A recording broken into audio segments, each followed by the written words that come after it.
Sveiki, galima paklausti, ar mėlyt savo darbą? Aš bedarbė. O esat dirbusi ką nors? Jeigu galima. Aišku esu. O tai turit savo svajonių darbą?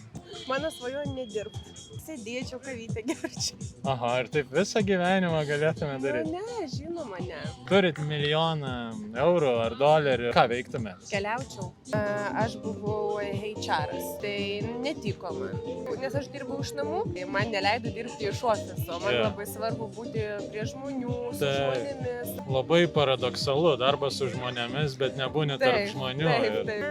Aš dabar einu link to, kad dirbti ant savęs, į grožio sferą, prieauginimas, dar aš esu nuotakų plaukų stilistė. Wow. Tos neigiamos patirtis sudemonizuoja tam tikrą poziciją. Ir čia labai priklauso. Jinai nori dirbti su žmonėm, turėjo tokį darbą, human resource, bet jinai negalėjo būti tarp žmonių. Į mūsų sąmonę ir atmintį įsirašo, kad šitas darbas nėra su žmonėmis, nors iš tiesų jisai yra labai apie žmonės. Tai manau, kad dėl to jinai renkasi visai kitą sferą, kur tiesiogiai prisilies savo rankom su žmonėmis, ne tik savo žodžiais.